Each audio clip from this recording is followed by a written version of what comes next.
I had every intention to bring printed copies of mine to give to you, but I don't have my printer. I thought was hooked up, but I don't have the. Actually, it's better if you don't. You just send it to me as an attachment. Yeah. I'll send it to you as an attachment. So what should I tell students who want to do what you've done in the future? Well, I'd say start early, because if you have to do it. What's early? In the spring. So January, make contact with, like, talk to you and say, hey, I'm interested in applying, and then hopefully someone will be as helpful as John Hugh Tate was for me. And so Was he helpful? Yeah, he was really helpful. So he kind of told me the timeline, and my application was due in May, which means if you postpone it, then you're trying to do finals and your application. So that's not a good idea. And so then you have to get your references.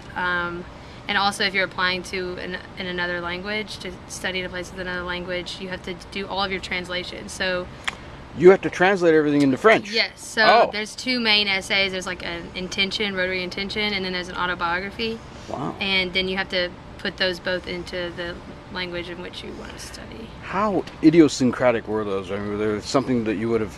Is it kind of? Could you have done something similar for most applications? Do you think what you did on this application will help for other applications? I think yes, for one half of it. One of the questions is specific, Rotary specific, and like how you intend, how the Rotary scholarship specifically will help you in your path, your career path. So I just think that question is pretty specific for Rotary. But the other one is an autobiography, so and it's short, it's 2 pages. So I think there's a lot. I mean, I'm also in the midst of med school applications, so I've kind of dabbled into that a little bit, just to use like similar sentences here or there. So it's in some sense it's kind of broad. It's not too tough. And then they ask you a list of activities, sort of like a resume, but on 1 page. Or it is a resume, but not. It's just in bulleted format. Right. And so then there's 2 interviews. The first interview is just by the district.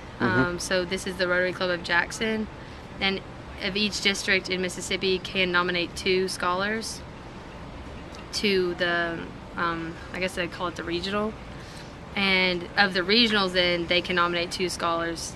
That's where I am right now. That goes to the nationals. That's like your last interview.